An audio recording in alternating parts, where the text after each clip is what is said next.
Et comme me disait notre scientifique de la bande, ça, le comptage des oiseaux avec la LPO, c'est une expérience participative. Voilà, c'est de la science participative, en fait. Et c'est tout ce qu'il aime. Bonjour Patrice Bourgeois. Bonjour Eric. Alors Laurent, je vous présente notre curieux de la bande, notre scientifique.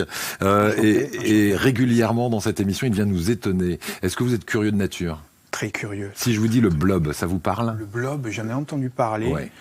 C'est vieux tout ça, non ? C'est vieux tout ça. Il y a même eu un film dans les années 80 qui nous faisait penser que le blob pouvait être très dangereux. On va peut-être nous le dire dans un instant. Qu'est-ce que c'est le blob exactement, Patrice ? C'est une bonne question, en fait. C'est difficile à définir. Ce n'est pas un champignon et pourtant il produit des spores, comme le mode de reproduction habituel des champignons. Ce n'est pas un végétal et pourtant il est plein de couleurs, il fabrique des pigments colorés. On peut trouver du blob jaune, rose, bleu, vert, comme les plantes. Et ce n'est pas non plus un animal, et pourtant, il se déplace et il mange comme un animal.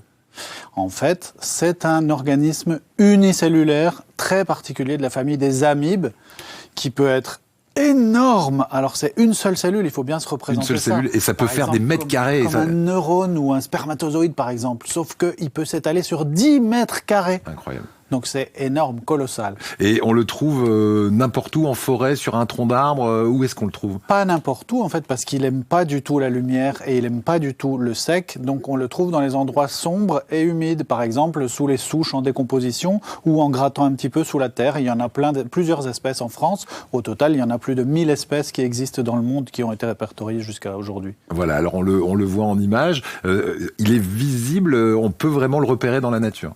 Eh ben, si on est très attentif, si on cherche en dessouchant, par exemple, en creusant un peu dans les bois morts ou sous les feuilles en décomposition, on risque fort d'en trouver, oui. Alors évidemment, chez nous, c'est un peu plus difficile parce que c'est très sec, mais par exemple, comme il pleut, quand il pleut, on peut en trouver. Alors là, il est jaune, mais il peut changer de couleur, hein, c'est ce que vous disiez ? C'est par espèce. Le blob jaune, c'est une souche particulière. Il en existe dans d'autres pays, des roses, des bleus, des verts, de toutes les couleurs. Et les spores sont de couleurs absolument magnifiques, iridescentes, elles brillent et tout, c'est fascinant. Alors pourquoi les scientifiques s'intéressent au blob ? Et apparemment, ils s'y intéressent depuis de nombreuses années. Alors les scientifiques sont très intéressés au blob parce qu'on dit que le blob serait une espèce intelligente. Alors là, tout de suite, scientifiques, biologistes, on se dit, oula, non, il y a un problème, un organisme unicellulaire qui n'a pas de bras, pas de jambes, qui n'a pas de cerveau, a fortiori, comment c'est possible que ça soit intelligent ? Et il est vraiment intelligent ?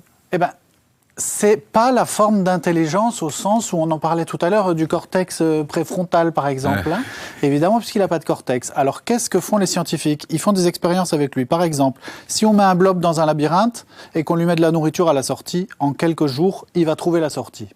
C'est fou ça.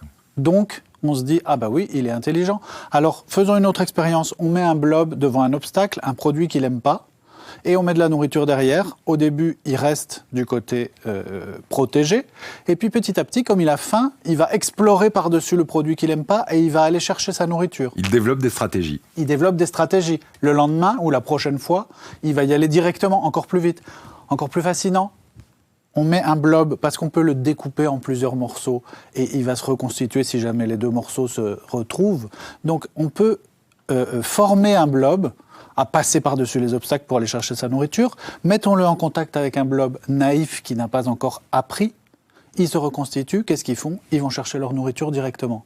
D'accord. Donc évidemment, c'est très questionnant sur notre perception de ce que c'est l'intelligence, la mémoire, le conditionnement au réflexe. Est-ce qu'il peut être dangereux, ce blob ? Parce que je le disais, il y a eu un film dans les années 80 qui était une sorte de film fantastique, un peu d'horreur, où le blob était décrit comme un monstre. Mais alors en fait, ce film, c'était plutôt dans les années 40. Je crois que c'est dans les années 40. Ah bah il y a eu 40, et puis alors ils ont dû faire des remakes. Parce que oui, peut-être. Alors moi, enfin, celui que je connais, c'est avec Steve McQueen jeune. Ouais. Et donc c'était dans les années 40. Et c'est un nanar de série B. En fait, il y a une espèce d'organisme protéiforme comme ça, très gluant, qui se nourrit en mangeant les humains. Ouais. Et c'était un extraterrestre, évidemment, c'était la grande mode des extraterrestres à l'époque. C'est vaguement inspiré. Pour conclure, il peut nous servir à quoi ce blob? Pourquoi les scientifiques s'y intéressent à ce point? Évidemment, j'allais dire, en fait, non, j'ai pas répondu à votre question, il n'est pas dangereux, a priori, il est même essentiel à la biodiversité, puisqu'en fait, il décompose les matières organiques en se nourrissant de champignons, de bactéries. Donc, s'il n'y a plus de blob, il y a une moins bonne décomposition, un moins bon enrichissement des sols.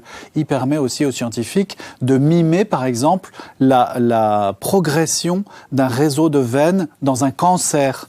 Parce que quand il explore son environnement, il envoie des pseudopodes, donc des espèces de pieds, partout dans toutes les directions pour explorer son environnement. Donc ça peut être un modèle de développement du cancer, par exemple. Il peut être utile à la guérison ou en tout cas au traitement du cancer, ce blob. Pas à la guérison, mais à la compréhension des mécanismes du cancer.